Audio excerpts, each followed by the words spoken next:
தீபாவளிக்கு மறுநாள் செவ்வாய்க்கிழமையும் அரசு விடுமுறை அறிவித்து தமிழ்நாடு அரசு உத்தரவிட்டுள்ளது. வருகிற திங்கட்கிழமை தீபாவளி பண்டிகை கொண்டாடப்படும் நிலையில் பணியிடங்களில் இருந்து சொந்த ஊர் செல்வோர் தீபாவளிக்கு மறுநாளும் விடுமுறை விட வேண்டும் என கோரிக்கை விடுத்தனர். இதனையடுத்து தமிழ்நாடு அரசு அலுவலகங்கள், பள்ளி, கல்லூரிகள், பொதுத்துறை நிறுவனங்கள் அக்டோபர் 21ஆம் தேதி செயல்படாது என அரசு அறிவித்துள்ளது. விடுமுறையை ஈடு செய்யும் வகையில் அக்டோபர் 25ஆம் தேதி சனிக்கிழமை வேலை நாளாக இருக்கும் எனவும் அரசு தெரிவித்துள்ளது. தீபாவளி விடுமுறைக்கு சொந்த ஊர்களுக்கு திரும்பியவர்களால் ரயில் நிலையங்களில் கூட்ட நெரிசல் ஏற்பட்டது. சென்னை அடுத்த தாம்பரம் ரயில் நிலையத்தில் இருந்து தென் மாவட்டங்களுக்கு செல்லும் ரயில்களில் ஏற மக்கள் முண்டியடித்தனர்.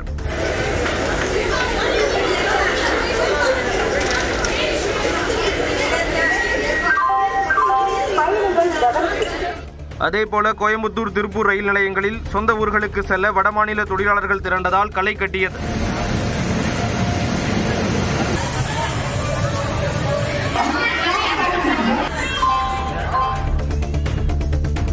தீபாவளி பண்டிகையை முன்னிட்டு சென்னை கிளாம்பாக்கம் பேருந்து நிலையத்தில் பயணிகள் கூட்டம் அதிகமாக காணப்பட்டது. இரவு நேரத்தில் அங்கு அமைச்சர் சிவசங்கர் ஆய்வு செய்தார். முன்பு எப்போதும் போல் இல்லாத அளவுக்கு அரசு பேருந்துகளில் பலர் முன்பதிவு செய்திருப்பதாக அவர் தெரிவித்தார்.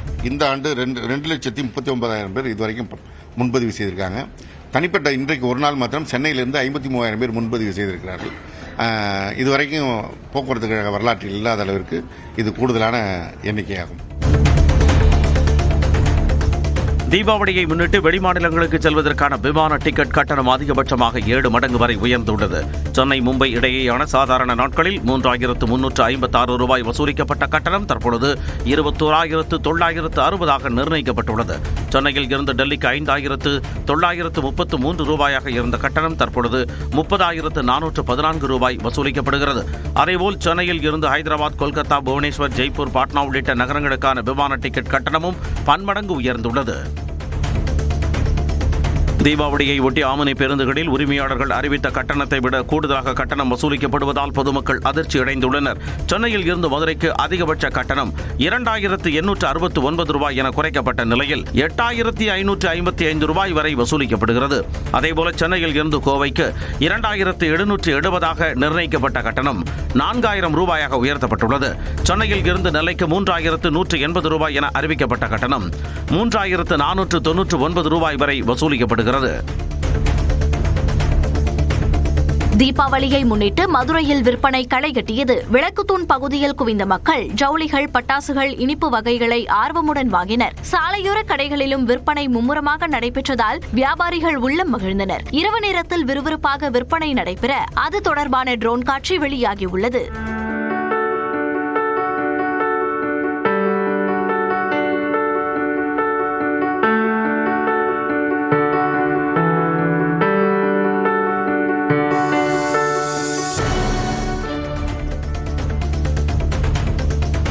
சென்னை நகர் மற்றும் புறநகரில் விடிய விடிய இடி மின்னலுடன் கனமழை பெய்தது. கோயம்பேடு, வடபழனி, வள்ளுவர் கோட்டம், எழும்பூர், சாலிகிராமம், மாம்பலம், கோடம்பாக்கம், கிண்டி உள்ளிட்ட இடங்களில் மழை வெளுத்து வாங்கியது.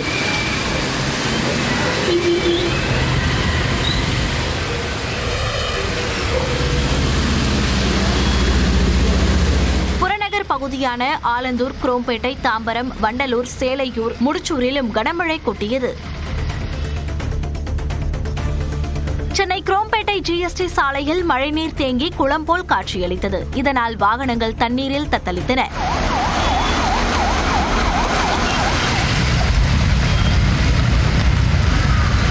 தண்ணீர் தேங்கியதால் தாம்பரத்திலிருந்து சென்னை நோக்கி செல்லும் சாலையில் போக்குவரத்து நெரிசல் ஏற்பட்டது.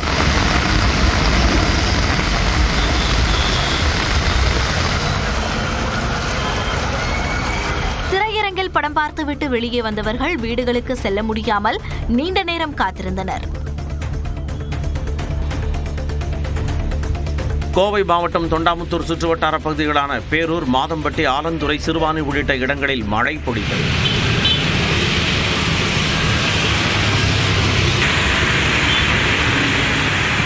இதேபோன்று உக்கடம், ஒப்பனக்கார வீதி, டவுன்ஹால், புளியகுளம், சிங்காநல்லூரிலும் அரை மணி நேரம் மழை பெய்தது.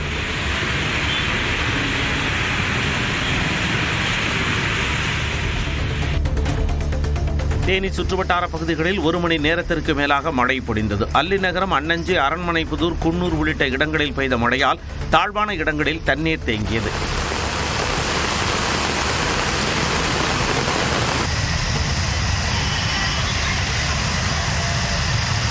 ஈரோட்டில் பேருந்து நிலையம், வீரப்பஞ்சத்திரம், திண்டல் உள்ளிட்ட நகரின் பல்வேறு பகுதிகளில் கனமழை பெய்தது.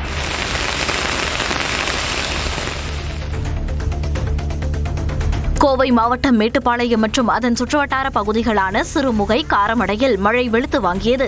தீபாவளி நெருங்கும் வேளையில் 2 மணி நேரமாக பெய்த மழையால் சிறு வியாபாரிகள் பாதிக்கப்பட்டனர். ஷாப்பிங் வந்தவர்களும் வீடு திரும்ப முடியாமல் சிரமம் அடைந்தனர். சாலையில் தண்ணீர் பெருக்கெடுக்க அங்கு போக்குவரத்து நெரிசல் ஏற்பட்டது.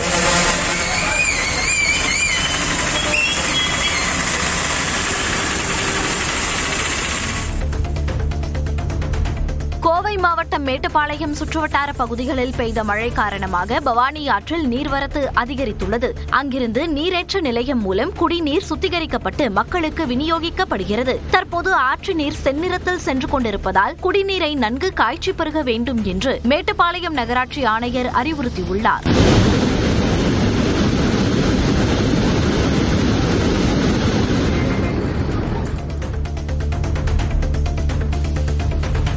தமிழ்நாட்டில் இன்று 9 மாவட்டங்களில் கனமழைக்கு வாய்ப்புள்ளதாக வானிலை ஆய்வு மையம் தெரிவித்துள்ளது. நீலகிரி, கோவை, திருப்பூர், தேனி, திண்டுக்கல், ஈரோடு, சேலம், நாமக்கல், கரூர் ஆகிய மாவட்டங்களில் கனமழை பெய்யும் என கணித்துள்ளது. சென்னையை பொறுத்தவரை நகரின் ஒரு சில இடங்களில் இடி மின்னலுடன் மிதமான மழைக்கு வாய்ப்புள்ளதாக தெரிவிக்கப்பட்டுள்ளது. ஆணவ படுகொலைக்கு எதிராக சட்டம் இயற்றுவதற்கு பரிந்துரைகளை வழங்க தனி ஆணையம் அமைத்து முதலமைச்சர் மு க ஸ்டாலின் உத்தரவிட்டுள்ளார். சட்டப்பேரவையில் பேசிய முதலமைச்சர் ஆணவ கொலைக்கு பின்னால் ஆணாதிக்கமும் இருப்பதாகவும் ஆணவ கொலைகளுக்கு முற்றுப்புள்ளி வைக்கப்பட வேண்டும் என்றும் கூறினார். இப்படுகொலைக்கு சாதி மட்டுமே காரணமல்ல, இன்னும் பல காரணங்களும் இருக்கின்றன. எதன் பொருட்டு நடந்தாலும் கொலை கொலைதான். அதற்கான தண்டனைகள் மிக மிக கடுமையாக தரப்பட்டு வருகின்றன. இந்திய மீனவர்களின் நலன் குறித்து இலங்கை பிரதமருடன் ஆலோசித்ததாக பிரதமர் நரேந்திர மோடி தெரிவித்துள்ளார். இந்தியாவில் சுற்றுப்பயணம் மேற்கொண்டுள்ள இலங்கை பிரதமர் ஹரணி அமரசூரியா டெல்லியில் பிரதமர் நரேந்திர மோடியை சந்தித்தார். இதுகுறித்து எக்ஸ் பக்கத்தில் பதிவிட்டுள்ள பிரதமர் நரேந்திர மோடி, இலங்கை பிரதமர் ஹரணி அமரசூரியாவுடன் பிராந்திய ஒற்றுமை, புத்தாக்கம், மகளிர் மேம்பாடு, மீனவர் நலன், பிராந்தியத்தில் இறையாண்மையை பாதுகாக்க ஒருங்கிணைந்து செயலாற்றுவது குறித்து ஆலோசனை நடத்தியதாக தெரிவித்துள்ளார். திமுகவின் வாக்குறுதிகளை உருட்டுக்கடை அல்வா என எதிர்க்கட்சித் தலைவர் எடப்பாடி பழனிசாமி விமர்சித்துள்ளார். சென்னையில் சட்டப்பேரவை வளாகத்தில் செய்தியாளர்களை சந்தித்த EPS 10% வாக்குறுதிகளை கூட திமுக நிறைவேற்றவில்லை என்று குற்றம் சாட்டினார். எல்லாத்துக்கும் ஒரு உருட்டுக்கடை அல்வா கொடுக்குறேன், இதை வாங்கி பாருங்க. உருட்டுக்கடை அல்வா இந்த அரசாங்கத்தில் இப்படிப்பட்ட அல்வா தான் கிடைக்கும். திமுகவின் வாக்குறுதிகளை உருட்டுக்கடை அல்வா என எதிர்க்கட்சித் தலைவர் எடப்பாடி பழனிசாமி விமர்சித்திருந்த நிலையில் அதிமுக என்ற திருட்டுக்கடையை எடப்பாடி பழனிசாமி கைப்பற்றி வைத்திருப்பதாக அமைச்சர் சிவசங்கர் பதிலடி கொடுத்துள்ளார். சென்னையில் செய்தியாளர்களை சந்தித்த அமைச்சர் சிவசங்கர் இன்ஸ்டாகிராம் ரீல்ஸுக்காக EPS அரசியல் செய்வதாக விமர்சித்தார். ஒரு அல்வா பாக்கெட்டை வைத்துக் கொண்டு அதை வைத்து கதை விட்டிருக்கிறார். உருட்டுக்கடை அல்வா என்றெல்லாம். அவர்தான் இன்றைக்கு திருட்டுக்கடை பழனிசாமியாக இருக்கிறார்.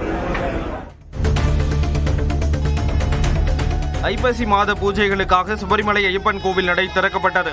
சபரிமலை தந்திரி கண்டரரு மகேஷ் மோகனரு முன்னிலையில் சபரிமலை மேல்சாந்தி அருண்குமார் நம்பூதிரி நடையை திறந்து வைத்து பூஜைகள் நடைபெற்றன. அதனைத் தொடர்ந்து கோயில் முன்பகுதியில் உள்ள துவாரபாலகர் சிலைகளில் தங்கமுலாம் பூசப்பட்ட கவசம் பொருத்தும் சடங்குகள் நடைபெற்றன.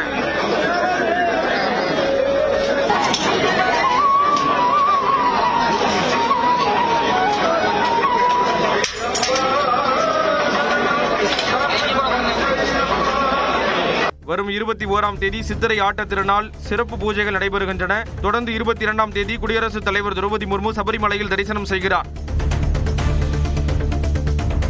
சென்னையில் ஆபரண தங்கத்தின் விலை வரலாறு காணாத வகையில் புது உச்சம் தொட்டது. ஒரு சவரன் தங்கம் விலை 2400 ரூபாய் அதிகரித்து 97,600 நிர்ணயிக்கப்பட்டுள்ளது. அதேபோல 1 கிராம் 300 ரூபாய் உயர்ந்து 12,200 ரூபாய்க்கு விற்பனையாகிறது. அதே நேரம் 2வது நாளாக வெள்ளி விலை குறைந்துள்ளது. வெள்ளி 1 கிராமுக்கு 3 ரூபாய் குறைந்து 203 ரூபாய்க்கு விற்பனையாகிறது.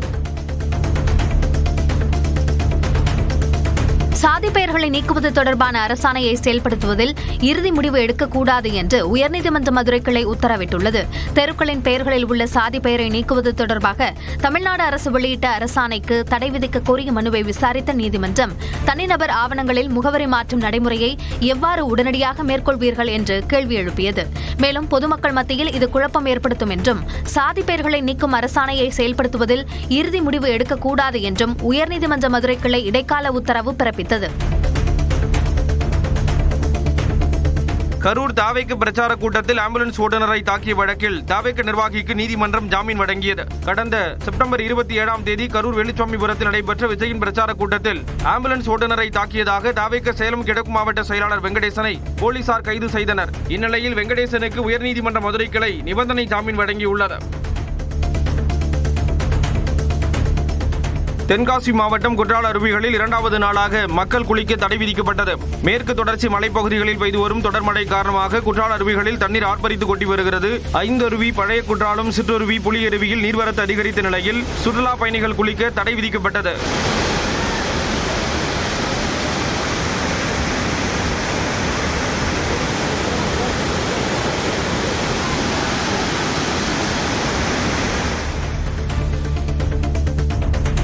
சட்டமன்ற தேர்தலுக்கு பின் பீகார் முதலமைச்சர் குறித்து முடிவு செய்யப்படும் என மத்திய உள்துறை அமைச்சர் அமித்ஷா தெரிவித்துள்ளார். சட்டமன்ற தேர்தலை முன்னிட்டு பீகாரில் சுற்றுப்பயணம் மேற்கொண்டுள்ள அமித்ஷா ஆங்கில ஊடகத்திற்கு பேட்டியளித்தார். அப்போது சட்டமன்ற தேர்தலை நிதிஷ்குமார் தலைமையில் சந்திப்பதாகவும், ஆனால் முதலமைச்சர் யார் என்பது குறித்து தேர்தலுக்கு பிறகு அனைத்து கூட்டணி கட்சிகளுடன் பேசி முடிவு செய்யப்படும் என்றும் கூறினார். இந்த தேர்தலில் முந்தைய அனைத்து சாதனைகளையும் தேசிய ஜனநாயக கூட்டணி முறியடிக்கும் என்றும் அமித்ஷா நம்பிக்கை தெரிவித்தார்.